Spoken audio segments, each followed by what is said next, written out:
Meu papo é com você que vai prestar vestibular. Não perca essa aula do Careca de Saber. Estará imperdível. Fala pessoal, sejam bem-vindos a mais um vídeo de História Geral aqui no Carecas de Saber. Professor Thomas, e hoje a gente vai começar a conversar sobre Revolução Industrial, certo? Lembra que eu tinha comentado, se você assistiu os nossos vídeos anteriores, que a Revolução Industrial, junto com a independência dos Estados Unidos, junto com a Revolução Francesa, vai começar a marcar aí o fim daquele negócio conhecido como Antigo Regime e também o Antigo Sistema Colonial? Vamos aí ver como as mudanças ocorridas no campo do trabalho, da produção, vão trazer uma série de transformações, não só econômicas, mas também sociais na Europa, certo? Primeiro, o que é Revolução Industrial? Revolução Industrial é uma transformação na forma do trabalho, como você produz, e nas relações de trabalho. Ou seja, as relações sociais que se dão por conta desta forma de produção. A Revolução Industrial, gente, a gente está falando aí, hoje em dia, de 3 etapas. A primeira que a gente vai ver agora, a segunda Revolução Industrial que a gente também vai ver, e hoje em dia se fala da terceira Revolução Industrial, que é a Revolução Tecnológica, o advento da internet, desse mundo cibernético e digital, certo? Mas vamos voltar ao nosso papo inicial, vamos falar dessas relações de trabalho. A gente vai ver o surgimento aqui, por conta dessa transformação na forma de trabalho e das relações de trabalho, de uma nova camada na sociedade. Uma camada que no século XIX e XX vai ser extremamente importante. Os operários. O operário que não é um camponês, ele é um trabalhador da fábrica, ele está nas cidades, mas ele tem contato com cultura e com ideias diferentes e vai promover algumas efervescências sociais e algumas revoluções também. Vocês vão ver lá com a professora Giovanna um vídeo de Revolução Russa, organizado pelos operários durante a Primeira Guerra Mundial.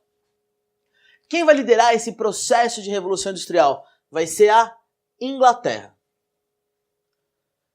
E por que a Inglaterra? Porque a Inglaterra, durante o transcorrer da sua história, vai conseguir um acúmulo de riqueza muito grande. E de onde vai vir esse acúmulo?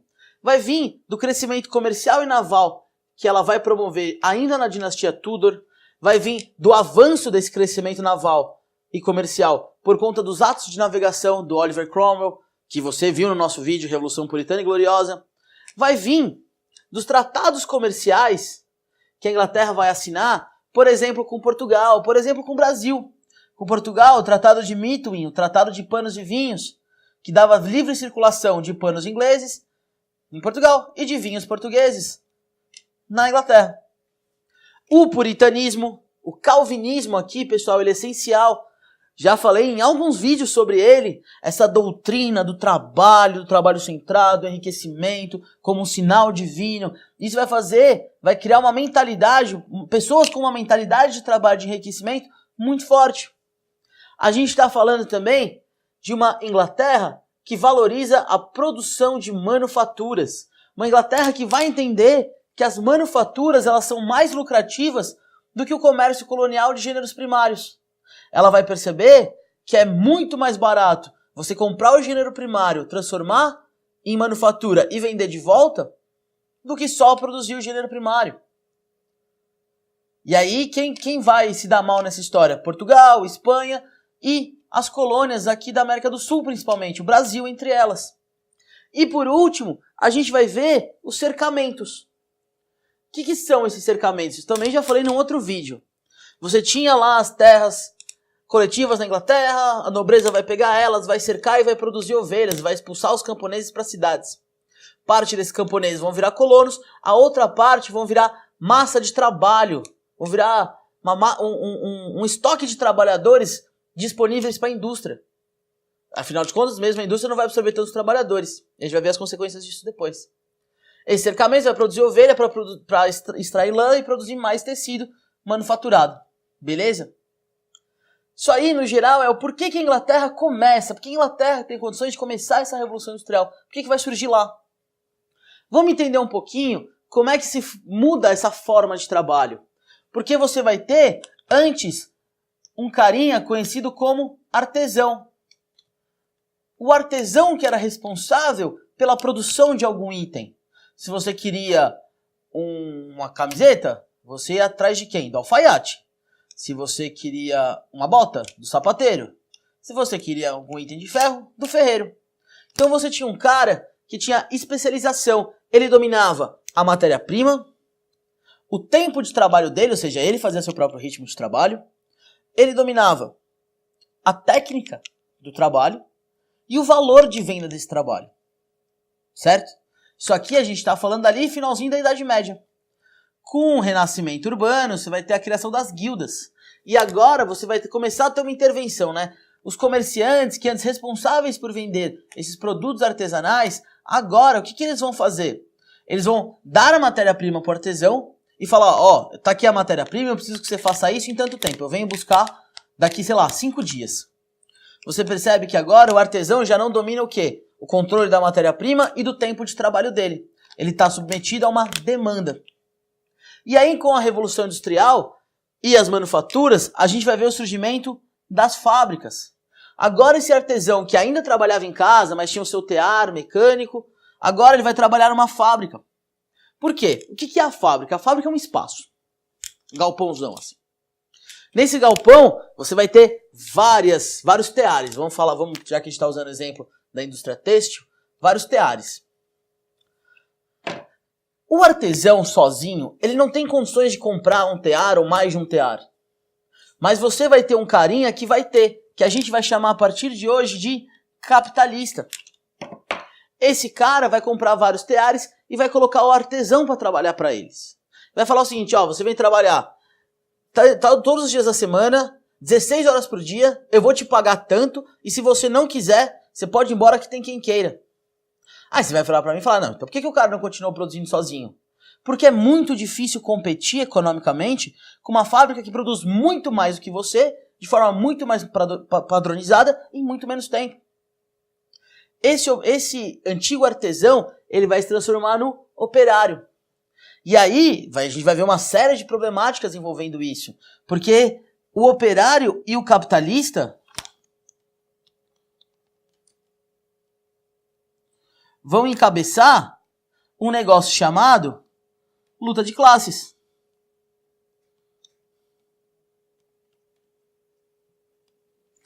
Esse operário que não domina mais todo o processo de produção da manufatura até o produto final, esse operário que não controla mais a sua carga de trabalho, seu tempo de trabalho, esse operário que não controla mais o meio de produção, que antes era as ferramentas e a mão de obra dele, passa a ser a fábrica.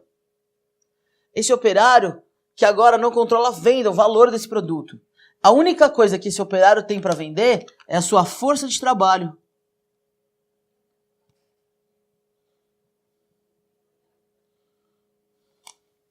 Ou seja, ele não tem mais nada fora o seu ser, que será vendido, será alugado por uma fábrica, e a partir dali, essa fábrica vai produzir alguma coisa.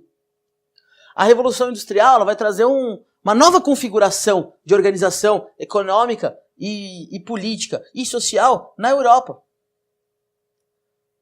Essa Revolução Industrial, essa primeira Revolução Industrial, ela vai ser baseada em avanços tecnológicos. Então o que a gente vai ter de avanço tecnológico? A gente vai ter o tear mecânico e o tear hidráulico.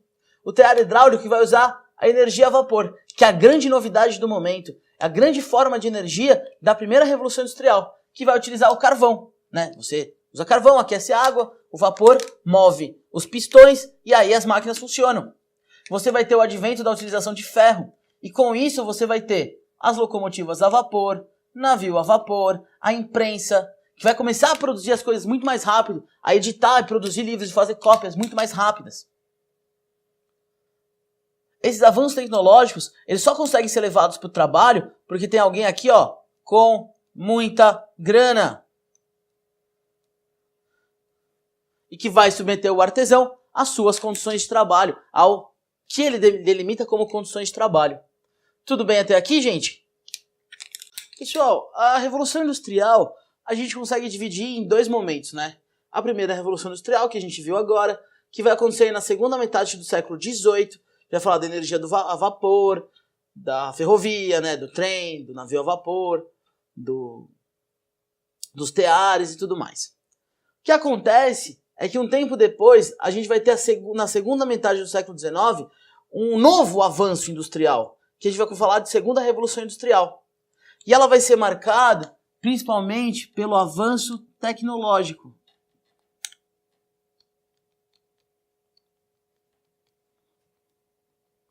O conhecimento que estava sendo produzido nas universidades, ele vai para a indústria. As indústrias, né, vão acumular riqueza aqui e vão conseguir trazer novidades, novas formas de trabalho, usando essa ciência, essas teorias científicas. Então você vai ter, por exemplo, eletricidade e petróleo como novas fontes de energia.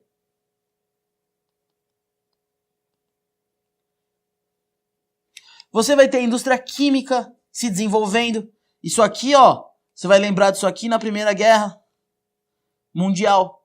Vai ver o gás mostarda, o gás clorídrico, o aço, o ferro agora, ele vai conseguir ser transformado em aço, uma pureza maior, muito mais resistente e muito mais barato.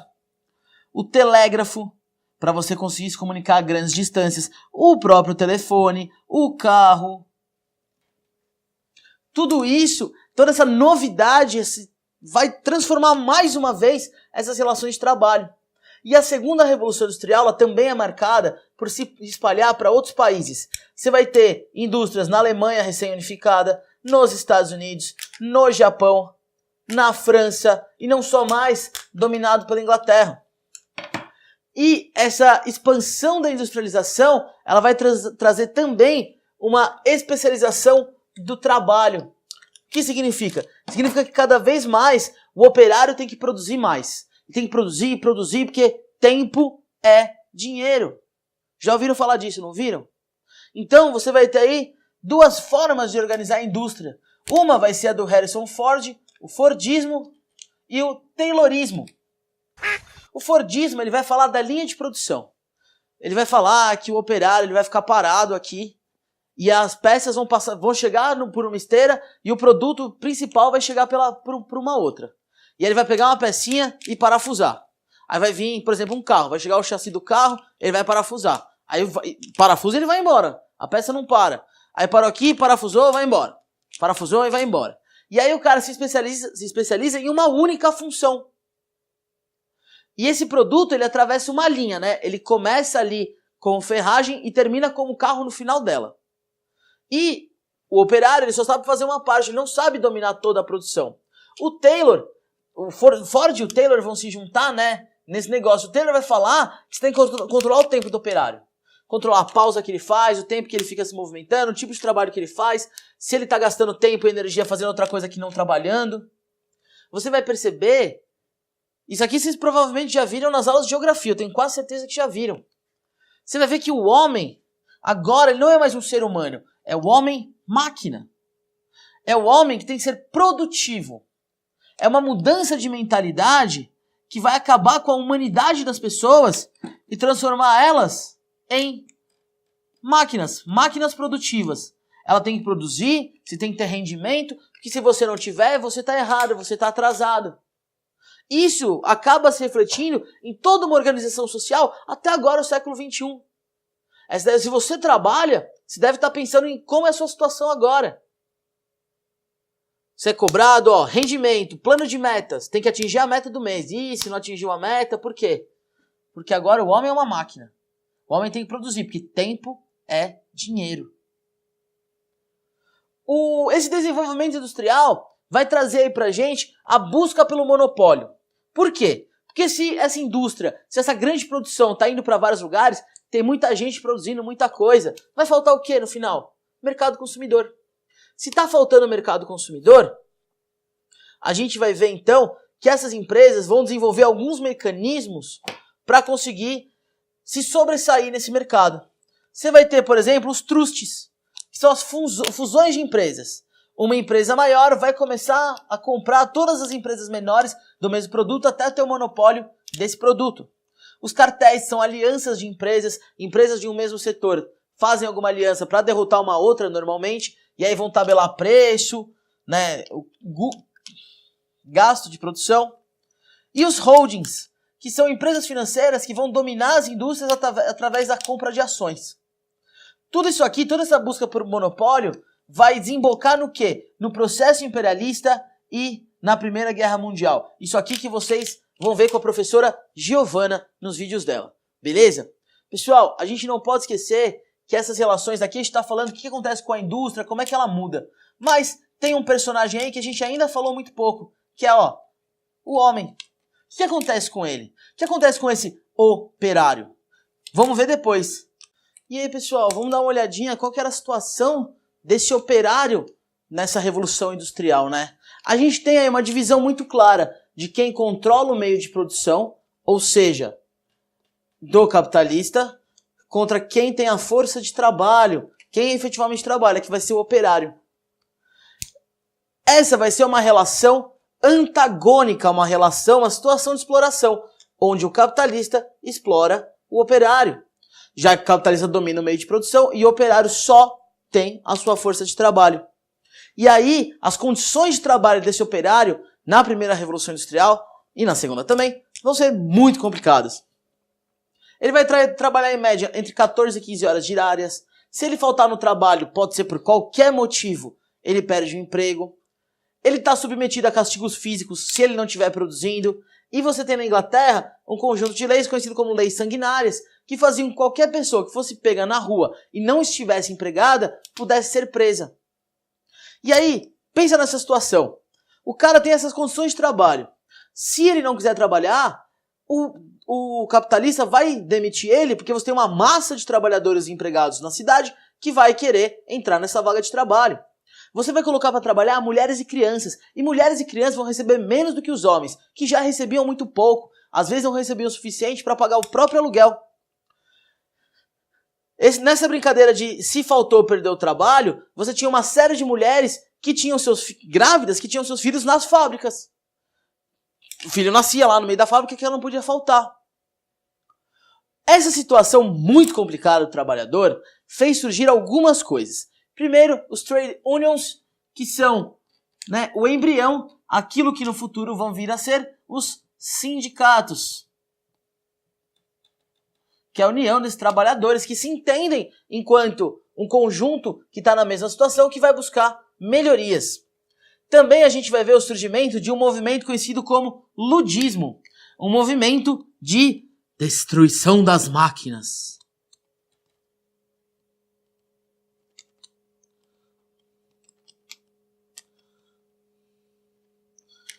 Sabe Exterminador do Futuro? Aquela pira de, as máquinas são malvadas, tem que destruir as máquinas, que elas estão dominando os homens. Então, é isso que os ludistas pensavam. Para eles, a culpa não era da situação, da conjuntura, do surgimento desse capitalista. A culpa era da máquina. Se não tivesse máquina, não tinha exploração. Então eles vão promover destruição de máquinas de várias fábricas. Mas eles vão perceber, depois de muito pouco tempo, que isso não vai dar em nada, que o problema não é a máquina, mas sim a forma como esse trabalho é organizado. E aí, esse movimento vai parar. A gente vai também ter o movimento cartista, que vai ter na Inglaterra, mas vai ter em outros lugares. O movimento cartista tem esse nome porque eles entregam uma carta ao parlamento inglês, onde eles vão pedir algumas coisas.